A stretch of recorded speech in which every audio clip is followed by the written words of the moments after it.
Hey everyone, it's February 3rd, and that means that if today is your birthday, you shared it with serial killer Stephen Dean Gordon, and that is him right up there. Gordon was born in 1969 in Linwood, California, and grew up in Norwalk, which is the town where Metallica was formed, and is about 5 miles from me right now. He graduated from Santa Fe High School in 1988, and I'm proud to say that my high school, El Rancho, beat them in football that year. After high school, he worked in a restaurant on Main Street at Disneyland, playing for a cast member softball team and marrying a fellow Disney employee. In 1992, he was accused by his sister of molesting his nephew. His future wife was just 16 at the time and was living with 22-year-old Gordon, so he claims that despite being 100% innocent, that he confessed to avoid causing trouble in his relationship. He threatened to kill his sister over the alleged false claims of abuse. He served 15 months in prison and got married as soon as he was released, delivering newspapers and washing cars to pay the bills.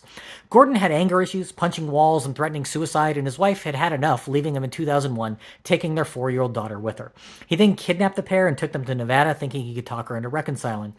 When he allowed her to call her parents, they in turn called the police, and he was quickly arrested and convicted, being sent to prison for 8 years.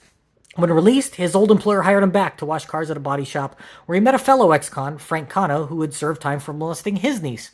The two became fast friends, and after cutting off their ankle monitors and running away to Vegas, they were both sent back to the slammer for parole violations.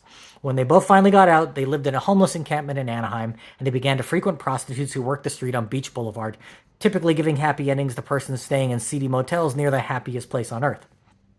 They were both rather short, Gordon 5'6", and Cano just 5'2", and they were known to be sensitive to remarks about their height. As parolees, their GPS ankle bracelets tracked their activity, but the bracelets couldn't know that they were actually raping and killing these women, leaving their bodies in dumpsters. They claimed 4 victims before being spotted dumping a corpse in 2014, being easily identified due to their short stature and GPS data placing them at the scene. After firing his public defender, Gordon represented himself in court, which is always a wise move. He blamed the parole department for not watching him more closely and admitted to killing the women. He successfully fought to suppress a videotaped confession on Miranda grounds, then played the tape himself for the jury. He requested that he receive the death penalty, while Cano took the fifth and refused to testify in his 2017 trial. Gordon got his wish after just 1 hour of jury deliberations and was sent to death row, where he will likely spend the rest of his days, since California is unlikely to carry out an execution anytime soon. This case has led to calls to reform the parole system for sex offenders, and it probably should be. If this was your birthday, I hope you had a good day. If you know somebody whose birthday it is today, please send them this video so I can find out all about their birthday twin. And to Stephen Dean Gordon, I have to say, happy birthday, you bastard.